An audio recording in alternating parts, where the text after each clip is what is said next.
Hello everyone, welcome back to my channel. Today I'm going to be talking about all of the books I read in February. Unfortunately, I only read 4 books or 3.5 books. I don't know why. It was kind of a slow month. I started off reading pretty okay, but there were a lot of books that I started and DNF'd and big chunks of days where I just was not reading at all. I am really happy with some of the books here though, and I'm really excited for the next couple months of reading because I'm down to 19 books on my TBR, so it's basically just the books I've been most excited for now. This video might be a little bit short, and if it is, then I'll just talk to you guys a little bit about what I'm hoping to read in March. Before I start, I want to say please make sure to like and subscribe. I'm going to be doing all sorts of reading and writing videos, and I'm hoping to hit 1,000 subscribers by the end of this month or next month. Also, like I've been saying, let me know if there are any videos you guys would like me to do, recommendation videos, writing videos. I'm hoping to do more writing videos and video essays again when I have some more time. I also apologize that this video was a little bit late.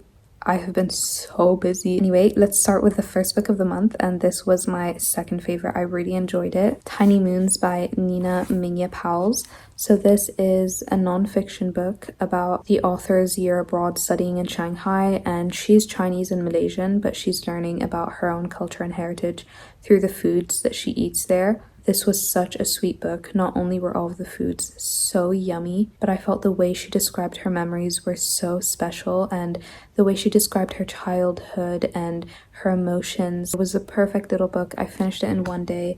There are some really cute illustrations here, and it's 80 pages. I will say there were way too many dumplings here. 80% of the recipes were different variations of dumplings. The author herself is a poet, and I feel like you can tell by the way she writes prose. It was such a sweet novel and a great start to the month. Unfortunately, after that I read The Hunt of Fame by Hafsa Faisal.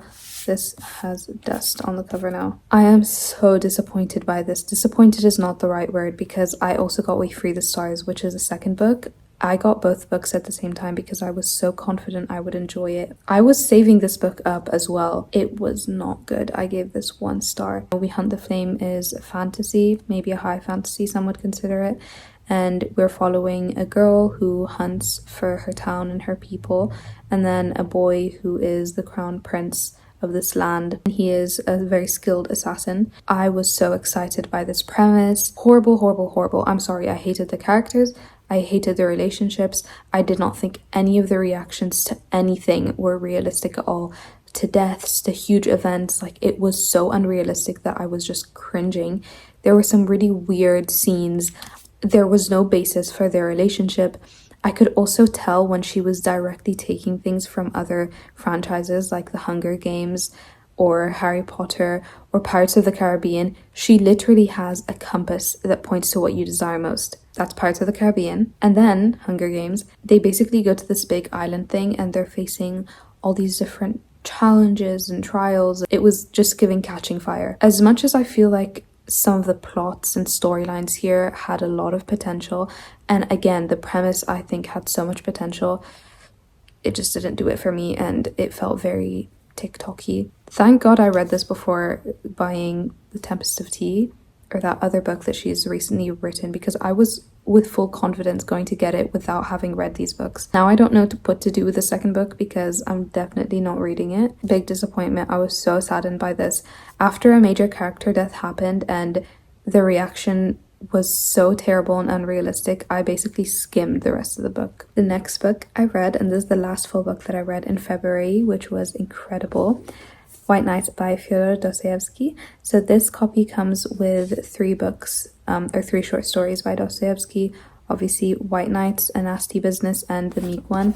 I enjoyed all of these, and this has made me so excited to finally read some of Dostoevsky's longer novels. I've been putting this off for a while. I don't know why, because I actually found it pretty easy to read. I'll give you guys a little premise for each of the short stories. For A Nasty Business, it is about this rich, I think, aristocrat who goes to his lowly worker's wedding by accident. He stumbles upon the wedding and he goes there, and it's kind of talking about class differences and all those little nuances of hierarchies in Russian society. The Meek One is about a man whose wife has just, and he's recounting the way they met and what happened in the last couple months of their lives and basically throughout their marriage and what he thinks made her It's so interesting, and I was very pleasantly surprised by how Dostoevsky managed to write the narrator in such a dislikable way. But I'm hoping Nabokov's Lolita treats a dislikable male narrator the way that Dostoevsky treated his male narrator in The Meek One. And then White Nights is about a man who's quite lonely, and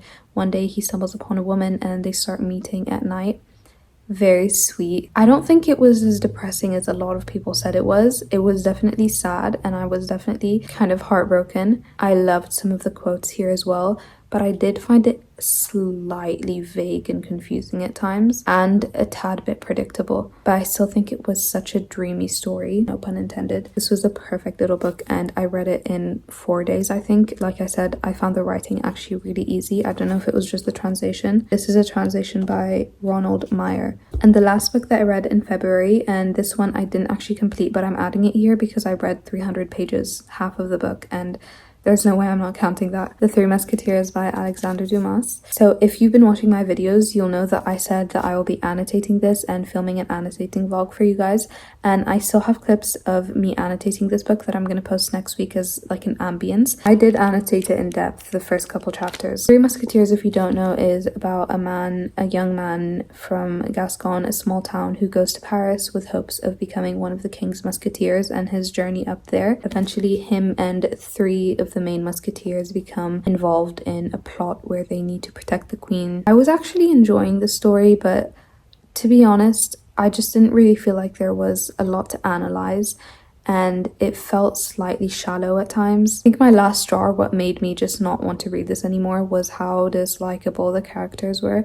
I honestly was enjoying the characters in the beginning. I loved M. Baville. I don't know how to say his name. The musketeers were horrible. They were stealing, they were weird, they were just gambling all their money away. I did end up reading the plot summary after, and as interesting as it was and heartbreaking as it was, I still think I would have been really, really annoyed if I continued reading. I don't know if I would recommend this. This book was published in intervals. Alexandre Dumas published it in a newspaper weekly, so you can kind of tell. That is it for my February wrap up. Just to tell you guys a little bit about what I'm intending to read in March. Like I said, I have 19 books left in my TBR, which is such a good milestone. Right now I'm reading Foe by J.M. Coetzee. That's a book that, if you will recall, I said I was saving until the summer, but I thought I'd read it now because, like I said, I've been DNFing so many books and I'm really annoyed by that. I want a book that I know, or I hope that I'm really gonna enjoy, a short book. After I finish Foe, I'll have 8 classics and 10 non-classics left. But a lot of my non-classics are series. I think I might read a Jane Austen book next, and then I might go on to the Lord of the Rings series. I always forget that I have the Lord of the Rings, and that's like a big chunk of my TBR. But that is it for today's video. I really hope you guys enjoyed. If you did, please make sure to like and subscribe. Again, I apologize that this was a little bit late, and I will see you guys next week with the annotating ambience video. Don't forget to like and subscribe and follow my TikTok, Substack, Medium, and again, I will see you guys next week.